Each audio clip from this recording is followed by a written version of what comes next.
All right, so for this deep dive, you gave us a really interesting set of verses from the Bible all about safety, Yeah. specifically safety as it's presented, in God's Word. Yeah. And it looks like we've got passages from both the Old and New Testaments Right. with a particular focus on Psalms. Yeah. A lot of good stuff in the Psalms about this. So we're going to unpack what these verses tell us about God's role as protector, Okay. the kind of safety he offers, and, how that translates to our lives today. I think that's really what people are interested in. Yeah. How does this apply to me? Right. Not just thousands of years ago. Right. Like, how is this relevant now? For sure. It's a huge theme throughout the Bible, this idea of finding refuge and strength in faith. Absolutely. And one of the first things that jumped out at me was this repeated image of God as a refuge and a fortress. Like, it's such vivid language. You almost get a sense of urgency. Yeah. Like running to a fortified tower when there's, danger at the gate. Oh, absolutely. What are your thoughts on that imagery? Well, I think what's fascinating is that these verses are drawing on familiar symbols of safety from the time they were written. Okay. Back then, a fortress was the ultimate safe haven. Right. Massive walls, guards on every corner, the whole 9 yards. Yeah. But these verses are saying that God's protection is even stronger, even more encompassing than any physical structure could ever be. It's not just about, locking your doors at night. Right. It's a deeper sense of security that comes from something much bigger than ourselves. Yeah, exactly. Human-built structures can be breached. Yeah. They decay over time. They're ultimately limited. For sure. But the safety God offers is described as unshakable, eternal.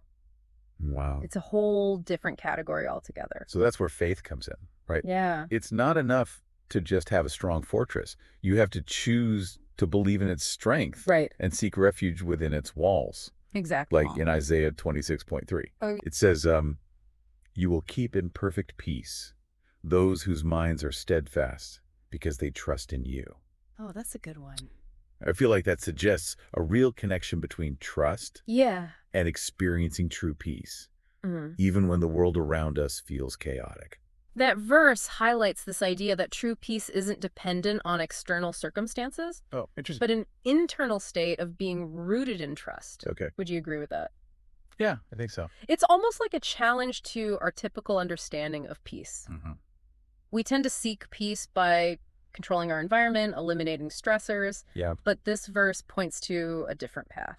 You're right. It's more about finding peace in the midst of the storm. Yes. Rather than waiting for the storm to pass. Exactly. And there's something so powerful about that. Yeah. It's not denying the reality of difficult circumstances, but finding a source of peace that transcends them.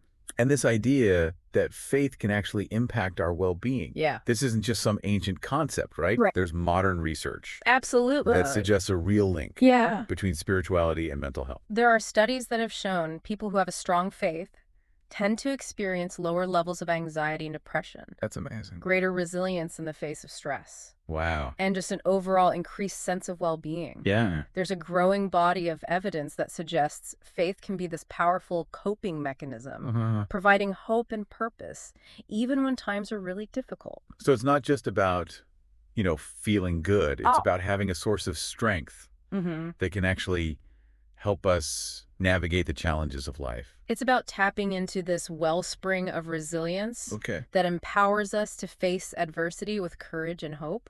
I like that. Yeah. So we've got this idea of God as a fortress. Okay. This inner peace that comes from trust.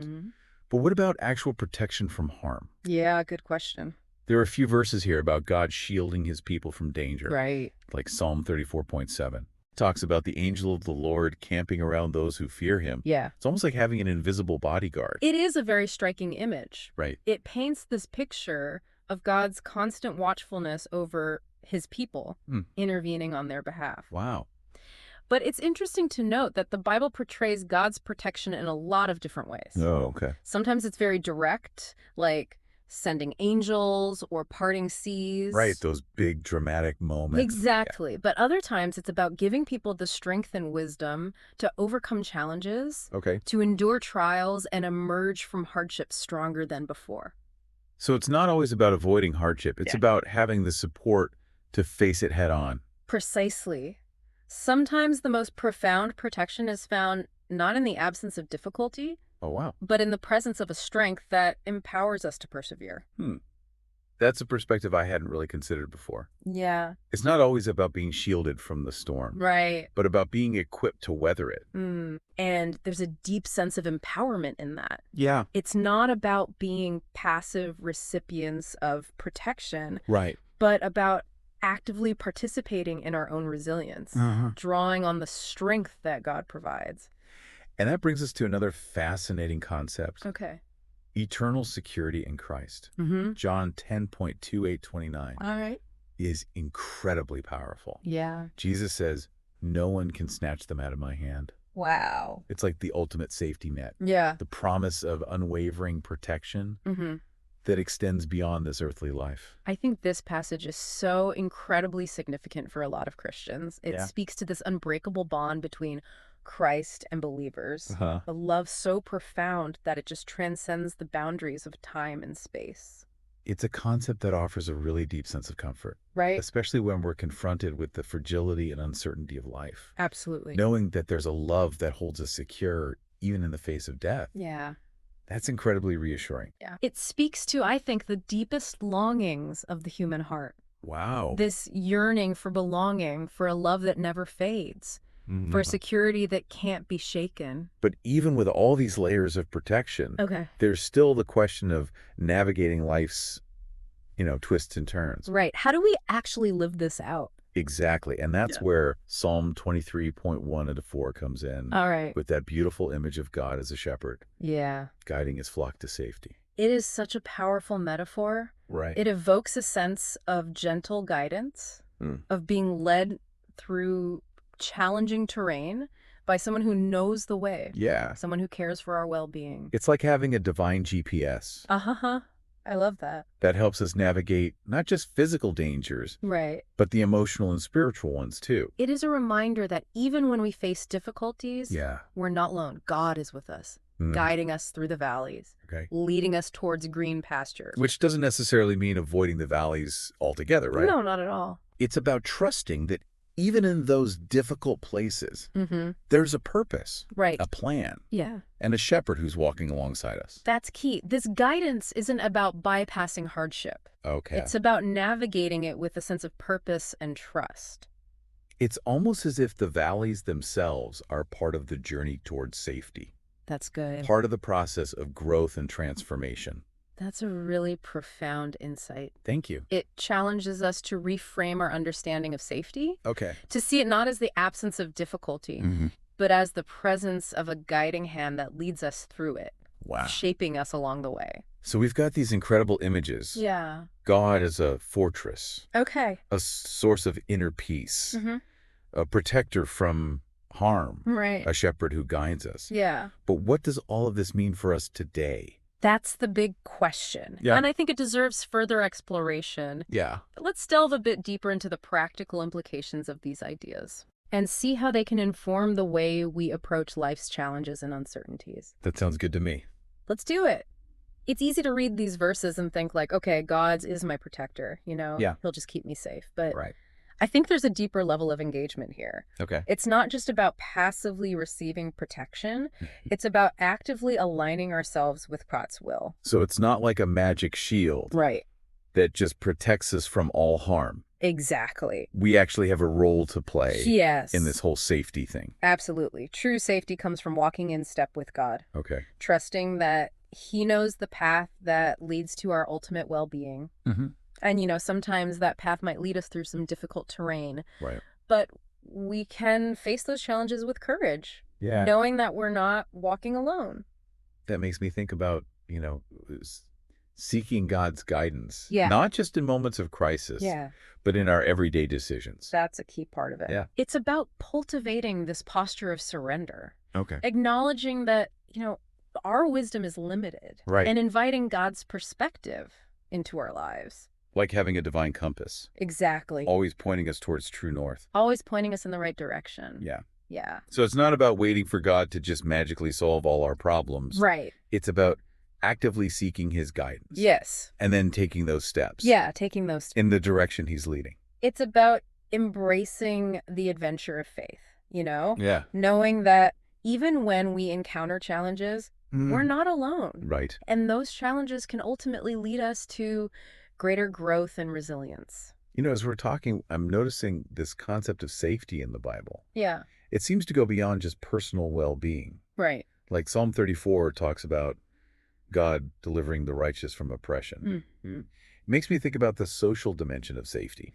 That's a really important observation. The concept of safety in the Bible definitely has a strong social justice component. Okay. It's about creating a world where everyone can flourish and thrive. Wow. Where the vulnerable are protected and where righteousness prevails. Powerful stuff. It's a call to action for those who believe. Okay. To participate in creating a safer and more just world for everyone. So it's not just about, finding personal peace and security. Right. It's about working to dismantle systems of oppression. Yes. And create a more just and equitable society. Exactly. For everyone. It's about being agents of God's love and justice in the world. Wow. Recognizing that our faith has implications that extend far beyond our own individual lives. That makes a lot of sense. But I know some people might struggle with this whole idea of God as a protector.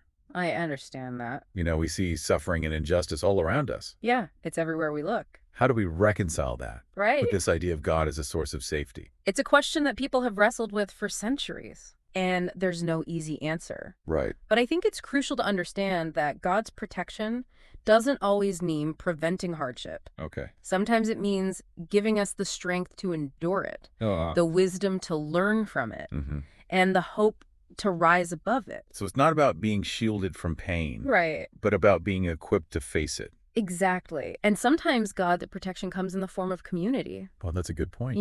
He surrounds us with people who can support us, encourage us, and help us carry our burdens. It takes a village. We're not meant to go through life alone. We need each other, absolutely. Yeah. And when we come together in love and support, we create this kind of safety net that can catch us when we fall. Yeah. And we see this beautifully reflected in the body of Christ. Right. The community of believers. Right. We're called to be there for each other, to bear one another's burdens, and to offer comfort and support in times of need. It's like a spiritual safety net. I love that. Woven together with threads of love, yes, compassion, and shared faith. It reminds us that true safety is often found not in isolation, but in connection. Right. In the bonds of community, in the shared experiences of faith, and in that unwavering love of a God who promises to never leave us or forsake us. As we talk about all of this, it strikes me how much agency we have in this whole idea of finding safety. It's not just about passively waiting for God to rescue us. I completely agree. We are not simply passive recipients of God's grace and protection. Okay. We are active participants in our own journey. Right. Both in this life and the next. It requires courage, faith, absolutely, and a willingness to step outside of our comfort zones, knowing that God is leading us towards a future filled with hope and security. It's about making choices that align with God's will. Okay. Even when those choices feel difficult or uncertain. It's about cultivating trust even when we don't have all the answers. That brings us back to this idea of safety as a journey, not a destination. Exactly. It's not about reaching a point where we're completely immune to hardship or pain. Right. But about learning to navigate those experiences with a deep-seated trust in God's presence and guidance. Okay. Knowing that He is using those experiences to shape us and bring us closer to Him. It's like learning to dance with the unknown. I love that. Trusting that even when we stumble, we're being held by a loving hand. Beautiful. It really captures the essence of faith. This dance between surrender and agency, between human vulnerability and divine grace. And it reminds you that safety isn't just about receiving protection. Right. There's also a responsibility to be a source of safety for others. Yes. Proverbs 18:10 describes the righteous as fortified tower. Oh, that's a good one. For those seeking refuge. It highlights the importance of creating safe spaces for others. Yep. Being a source of strength and support for those who are hurting or vulnerable. We're called to be agents of God's love and compassion in the world, to be beacons of hope and healing for those who are struggling. Yeah. This might look like offering a listening ear, a warm embrace, or simply showing up for someone in their time of need. So it's about recognizing that we're all interconnected. Absolutely. That our well-being is intertwined, and that by creating safe spaces for others, we're ultimately creating a safer and more loving world for everyone. It's about extending that same sense of safety and security that we find in God to those around us. And that circles back to that image of God as our ultimate refuge, our fortress, our shepherd who guides us through the darkest valleys. Beautiful. It's a reminder that we're never truly alone, that we're always held safe in the embrace of a love that is deeper and stronger than any force that seeks to pull us under. Yeah, it's amazing how these verses paint such a vivid picture, of safety and security. But it's not just about receiving that protection for ourselves. You're absolutely right. It's about sharing it with others. Yeah. Being a conduit of God's love and compassion in a world that so desperately needs it. So how do we actually do that? Yeah. What does it look like to be that fortified tower, right, in our everyday lives? That's a great question. And, it might have different answers for each of us, depending on our unique situations and gifts. Right. Like I might be able to offer a listening ear to a friend who's going through a tough time. Yeah. While someone else might be in a position to advocate for social justice. Exactly. On a larger scale. It's about recognizing the needs around us. Okay. And responding with love and action. So maybe it's about being more intentional in our relationships, like asking ourselves, how can I be a source of safety for this person? That's a great starting point. Yeah. It could be as simple as offering words of encouragement, being a shoulder to cry on, or just being fully present with someone who's hurting. And it's not just about individuals, right? We can also create those safe spaces within our communities, our churches, absolutely, our workplaces. It's about fostering a culture of respect, kindness, and inclusion. Right. Where everyone feels valued and supported. It's like creating this ripple effect. I love that. Where one act of love kind of inspires another. And gradually, those ripples spread outward. Yeah. Creating a more loving and just world. I love that imagery. It highlights the transformative power of even small acts of kindness and compassion. Thinking back to the verses we explored. Yeah. The themes of trust, surrender, and resilience really stand out. Those are essential ingredients, I think, in our journey toward true safety. It's about trusting that God is with us, surrendering our fears and anxieties to Him, and drawing on His strength to face whatever challenges come our way. And it's an ongoing process, right? It is. It's a continual deepening of our relationship with God. It's not a one-time event or a destination we arrive at. Right. It's a way of life, a constant unfolding of God's grace and love in our lives. So after this deep dive into these powerful verses, what resonates with you the most? What does finding safety in God mean to you personally? For me, it's about that unshakable sense of being held and guided by a love that is greater than any fear or uncertainty. Wow. It's about knowing that no matter what storms may come, I am anchored in a hope that will never fail. That's beautifully said. And for me, it's about finding that inner peace that comes from surrendering to God's will. Yeah. Even when I don't understand it. Absolutely. It's about letting go of the need to control everything and trusting that He is working all things together for my good. Well, I think we've covered a lot of ground today. We have. We've only scratched the surface here, but hopefully this has sparked your curiosity to continue exploring these ideas on your own. Yeah, these ancient texts are filled with so much wisdom and comfort. They really are. That can speak to, the deepest longings of our hearts. I encourage you to take some time to reflect on what resonated with you the most and see how you can apply these truths to your own life. Yeah, and as you go about your day, may you find a renewed sense of safety and security in the unwavering love of God. Thanks for joining us on this deep dive. Thanks, everyone.